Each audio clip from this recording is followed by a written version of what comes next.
अस्सलाम वालेकुम student, how are you? I hope तव्हां बिल्कुलु ठीकु हूंदा। अॼु असां 10th जी केमिस्ट्री जो acid base and salts POH plus PH जा प्रॉब्लम एग्ज़ाम्पल प्रॉब्लम्स हल कंदासीं। ठीकु आहे, हीउ सॼो तव्हांखे प्रोसेस मिलियल आहे। हिकिड़ो फर्स्ट एग्ज़ाम्पल आहे a solution of HCl has pH of 2.3. Calculate its POH and hydrogen ion concentration. हाणे को तव्हांखे सॉल्यूशन मिलियल आहे PH, हुनजी असांखे मिलियल आहे एग्ज़ाम्पल 1 आहे। हीअ एग्ज़ाम्पल 1 आहे त असांखे सॉल्यूशन मिलियल आहे HCl। ठीकु आहे, हिन जी जेका असांखे PH गिवन PH आहे उहा आहे गिवन PH आहे 2.3।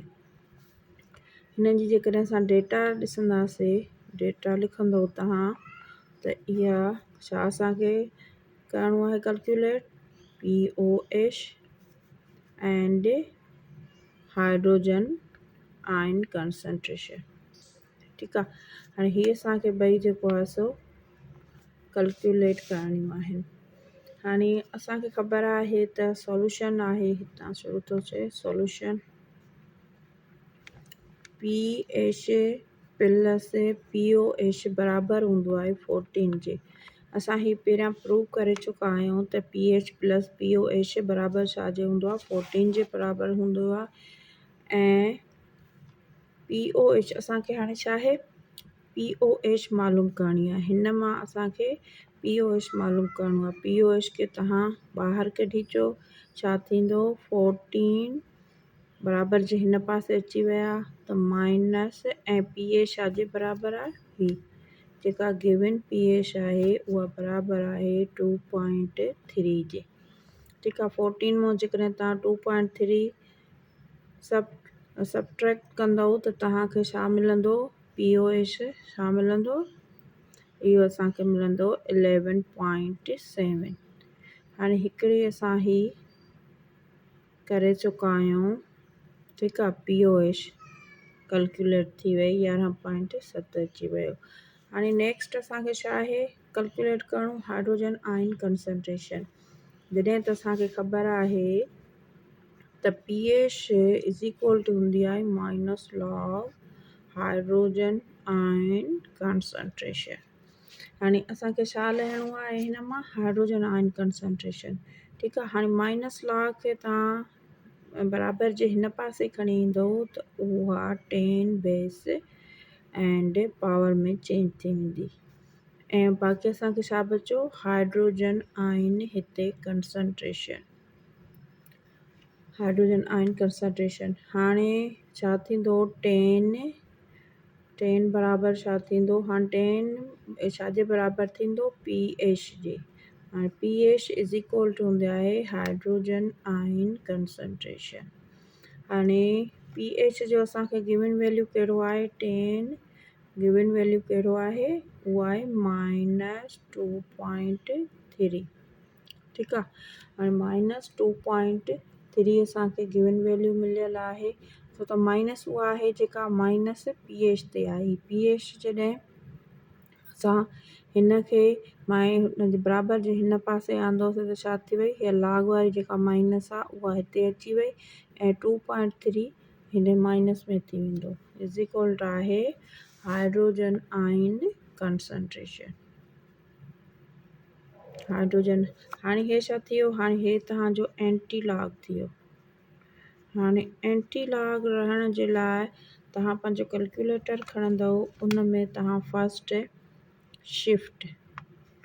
शिफ्ट जे बटन खे दॿाईंदव, उन खां पोइ लॉग खे दॿाईंदव, नेक्स्ट माइनस खे, ऐं उन खां आफ्टर दैट 2.3। जॾहिं तव्हां ही कैलकुलेटर आख़िर में इज़ इक्वल जे बटन खे हणंदव। ही सॼो प्रोसेस आहे एंटी लॉग लहण जे लाइ शिफ्ट, उन खां पोइ लॉग, उन खां पोइ छो त वैल्यू असांखे हिते माइनस में मिलियल आहे, इन करे माइनस, पोइ 2.3 हणंदासीं ऐं इज़ इक्वल खणंदासीं। असांखे जेको वैल्यू अची वेंदो 10 माइनस 2.3 जो उहो ईंदो 5 × 10⁻³ मोल पर क्यूबिक डेसीमीटर। असांखे हिनखे हीअ छा आहे, हे बराबरि आहे हाइड्रोजन आयन कंसंट्रेशन। ठीकु आहे। जेकॾहिं हिनखे असां राउंड ऑफ कयूं, राउंड ऑफ कंदो हिन वैल्यू खे, त तव्हांखे छा ईंदो, हाणे -3 आहे त 0.0055 खां पोइ जेके डिजिट आया हुया 50 ऐं 1 समथिंग, इहो असांजो वञी हिनजो एक्चुअल आंसर निकिरंदो। हीअ असांजो आंसर आहे। आई होप तव्हांखे हीअ बिल्कुलु सम्झ में अची वियो हूंदो। उन खां पोइ नेक्स्ट जेको असांखे मिलियल आहे प्रॉब्लम, उहो मिलियल आहे हे, find the pH, pOH, hydrogen ion concentration and hydroxylic ion concentration, hydrogen ion concentration of 2.46 × 10⁻9 मोल पोटाशियम हाइड्रोक्साइड सॉल्यूशन। यानी को कि असांखे हिकिड़ो सॉल्यूशन आहे पोटाशियम हाइड्रोक्साइड, जॾहिं इहो आयोनाइज़ थिए थो त उन मां असांखे जेका मिले थो पोटाशियम प्लस OH। हाणे एग्ज़ाम्पल नंबर 2 आहे। हाणे असां पहिरियां ॾिसंदासीं त असांखे सॉल्यूशन मिलिया आहे पोटाशियम हाइड्रोक्साइड, आयोनाइज़ेशन रिएक्शन आहे। हिन में छा थो थिए, पोटाशियम प्लस OH आयन। हाणे हिन मां असांखे ख़बर पइजी वई त OH आयन आहे, माना ही बेस आहे। जेकॾहिं हाइड्रोजन आयन कंसंट्रेशन हुजे हा त हीअ असांखे एसिड हुजे हा, एसिडिटी हिनजी हुजे हा। छो त तव्हां पहिरियां पढ़ी आया हो त हाइड्रोजन आयन जेको आहे सो एसिडिटीअ खे छा ज़ाहिर कनि था, ऐं OH आयन बेसिसिटीअ खे। ठीकु आहे। हाणे असांखे जेका कंसंट्रेशन मिलियल आहे, गिवन कंसंट्रेशन मिलियल आहे, उहा आहे 2.46 × 10⁻⁹। हाणे जेका गिवन कंसंट्रेशन रिएक्टेंट जी असांखे मिलियल आहे, उहा ई कंसंट्रेशन असांखे जेको आहे प्रोडक्ट जी आयन जी हूंदी। यानी गिवन हीअ असांखे सॉल्यूशन आहे, हीअ असांखे सॉल्यूशन जी कंसंट्रेशन मिलियल आहे, इहा ई कंसंट्रेशन तव्हांखे हाइड्रोक्सिलिक आयन जी हीअ सेम कंसंट्रेशन हूंदी। हाणे असांखे डेटा में छा छा फाइंड करिणो आहे, अचो त ॾिसूं। चए थो फाइंड pH बि फाइंड करणी आहे, फाइंड असांखे pOH बि करणी आहे, फाइंड असांखे OH आयन बि करणी आहे, ऐं फाइंड असांखे हाइड्रोजन आयन कंसंट्रेशन बि करणी आहे। ठीकु आहे। असांखे हीअ सभु फाइंड करिणो आहे। हाणे OH आयन जी असां कंसंट्रेशन छा ॾिनी अथई, 2.46 × 10⁻⁹। हाणे हे KW, हाणे KW वाटर आयोनाइज़ेशन असां पहिरियां पढ़ी चुका आहियूं त KW = हूंदो आहे hydrogen ion concentration and hydroxylic ion concentration बराबरि हूंदो आहे 1 × 10⁻14। हीअ असां हल करे चुका आहियूं त KH न बराबरि हूंदो आहे। हाणे हाइड्रोजन आयन कंसंट्रेशन असांखे फाइंड करणी आहे त 1 × 10⁻14 ऐं OH असांखे आयन, OH आयन हाणे ॾिसंदव त उहो छाजे बराबरि आहे, छो त असांखे जेको सॉल्यूशन मिलियल हुयो उन में गिवन कंसंट्रेशन 2.46 × 10⁻⁹ जे बराबरि आहे।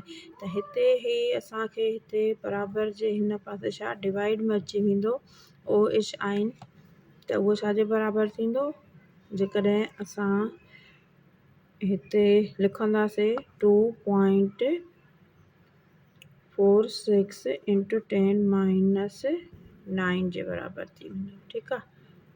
हाणे हिनखे ई जेकॾहिं तव्हां अॻिते वधाईंदव त हिनखे 1 खे 2.46 सां तव्हां डिवाइड कंदव त तव्हांखे जेको वैल्यू ईंदो उहो ईंदो 4.07। हाणे ही ॿई आहिनि, हाणे ही हेठां वारो आहे जॾहिं मथे वेंदो त छा थींदो, हिन सां सबट्रैक्ट थींदो ऐं पाण में निशानियूं बि पाण में माइनस माइनस छा थी वेंदो, माइनस ऐं माइनस छा थी वेंदो, इहो प्लस थी वेंदो आहे। ठीकु आहे। हाणे हिते असां छा कंदासीं, हिन जे पहिरियां बेस जेकॾहिं सेम आहे, ॾिसो बेस 10 हिन जी सेम आहे, इन करे त हे छा थींदो 10 माइनस 14 जेकॾहिं हिते असां लिखूं अलहदा करे 10 माइनस 14 माइनस 9 त हे असांजे बराबरि थी वेंदो 10 माइनस 5। ठीकु आहे। हाणे हे असांखे छा आयो आहे 4 पॉइंट फस्ट जेको आयो हुयो वैल्यू हिन जो छा ईंदो 0.4। हाणे ही 0 खे ख़तमु करण जे लाइ असां हिकिड़ो हेॾे 10 माइनस खे 6 करे छॾींदासीं ऐं वैल्यू लिखंदासीं 4.07। इन करे हिते छा थो अचे 10 माइनस 6, इन करे हिते 6 आयो त जेको असांखे 1 इंटू 2.47 खे जॾहिं असां डिवाइड कयोसीं त 0.407 पियो अचे जवाबु। हाणे अॻे बि 0 आहे, इन खे ख़तमु करण जे लाइ असां हेॾे 5 मां 6 करे छॾियोसीं ऐं हिन में छा लिखियोसीं 4.07 लिखियोसीं। ठीकु आहे। इन करे ही असांजो हिकिड़ो हिन में -5 मां 6 थो थी वञे। हाणे ही असां लही वियासीं, असांजो ही छा आहे हाइड्रोजन आयन OH ऑलरेडी असां लधो आहे, जेको सॉल्यूशन जो आहे कंसंट्रेशन उहो हिन जो वैल्यू आहे ऐं हाइड्रोजन आयन कंसंट्रेशन ही असां हाणे लधी आहे। नेक्स्ट उन खां पोइ असां pH, हाणे pH लहंदासीं। हाणे ही असांखे ॿई लही विया। हाणे pH लहण जे लाइ तव्हां छा कंदव, pH जी ख़बर आहे त इज़ इक्वल टू हूंदी आहे minus log into hydrogen ion concentration. ही असां पहिरियां बि कयो आहे। हाणे minus log hydrogen ion concentration, हाणे असांखे हाइड्रोजन आयन कंसंट्रेशन छा आयो 4.07 इंटू 10 माइनस 6।